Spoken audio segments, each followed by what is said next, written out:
नमस्कार वंदन। हम हिंदुस्तानी यूएसए से प्रकाशित अखबार में छपा मेरा आर्टिकल, वो कागज की कश्ती वो बारिश का पानी।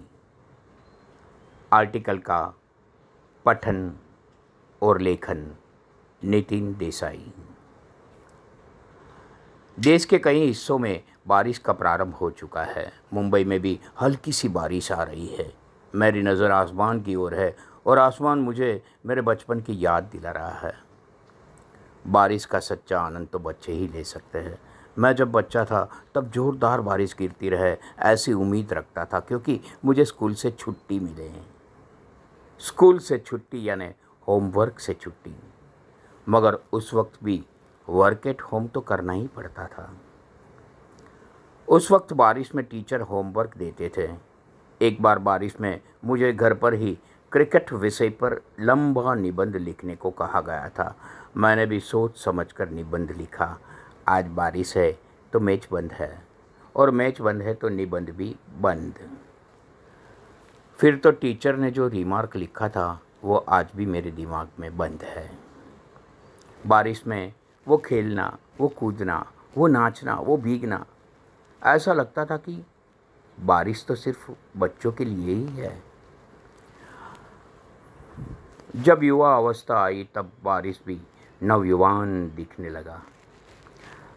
ऐसा लगा बारिश तो प्रेम करने का मौसम है। अगर बारिश हो, समुंदर किनारा या गार्डन हो, दो प्रेमी साथ में जा रहे हो और दोनों के पास अलग अलग छाते हो, तो मैं यह समझता था कि प्रेम का प्रारंभ है। दो प्रेमियों के बीच एक ही छाता हो तो प्रेम आगे बढ़ चुका है, और बगैर छाते के दोनों प्रेमी भीग रहे हो तो असली प्रेम है। युवानी में ऐसा लगता था कि बारिश का सर्जन सिर्फ युवाओं के प्रेम के लिए ही है। युवा अवस्था गई, मेरी शादी हुई। कुछ साल बाद बारिश के समय मेरी और मेरी पत्नी के बीच तीसरी अमूल्य चीज़ ने प्रवेश किया, और वह था छाता। मैं रेनकोट इस्तेमाल नहीं करता था। उस वक्त मेल छाते और फीमेल छाते अलग अलग होते थे।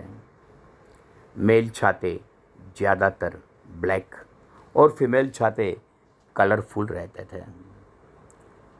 बारिश में मेरी पत्नी को मेरी फ़िक्र कम और छाते की फ़िक्र ज़्यादा रहती थी। बारिश में हम बाहर निकलते थे तब मेरी वाइफ हमेशा कहती थी, ये अजी सुनते हो, तुम मुझसे अकेले हो जाओ तो तुम वापस घर पे नहीं आओगे तो चलेगा, मगर छाता जरूर वापस लाना। और मैं हमेशा छाता भूल कर आता था और मुझे शब्दों के बारिश का सामना करना पड़ता था। अरे, एक छाता संभाल नहीं पाए तो पत्नी और बच्चे को कैसे संभालोगे? उस वक्त मुझे मेरे स्वास्थ्य की फिक्र कम, मगर छाते की स्वास्थ्य की फिक्र ज़्यादा रहती थी। मुझे भले सर्दी हो जाए, छाते को खांसी भी नहीं होनी चाहिए। मगर एक दिन भारी बारिश और पवन की वजह से मेरा छाता हवा में उड़ गया था। जब छाता हाथ आया तो उसने कौवे का रूप धारण कर लिया था। आज भी मैं उस कौवे को याद करता हूँ। वो कौवा मुझे याद आता है तो मीठे झगड़े से बारिश में गुजरी कोयल की मधुर गुंजन जैसी मेरी मैरिज लाइफ याद आती है। उस बारिश और कौवे की वजह से आज भी हमारी ज़िंदगी मोर की तरह नृत्य करती है। ईश्वर ने बारिश का सर्जन शायद सांसारिक जीवन की मधुरता के लिए ही किया होगा। आज बारिश होगी या नहीं, वह भविष्यवाणी हवामान शास्त्री या ज्योतिष कर सकते हैं, मगर मुझे भीगना है या नहीं, वह तो मुझे ही तय करना है। इसमें मैं इतना सीखा, हम रहेंगे या नहीं रहेंगे, मगर बारिश तो हमेशा रहेगी। तो क्यों ना हम आनंद में रहकर भीगना सीखें। आनंद में रहना वो तो हमारे हाथ में है ना। एक गांव में बारिश ही नहीं आ रही थी।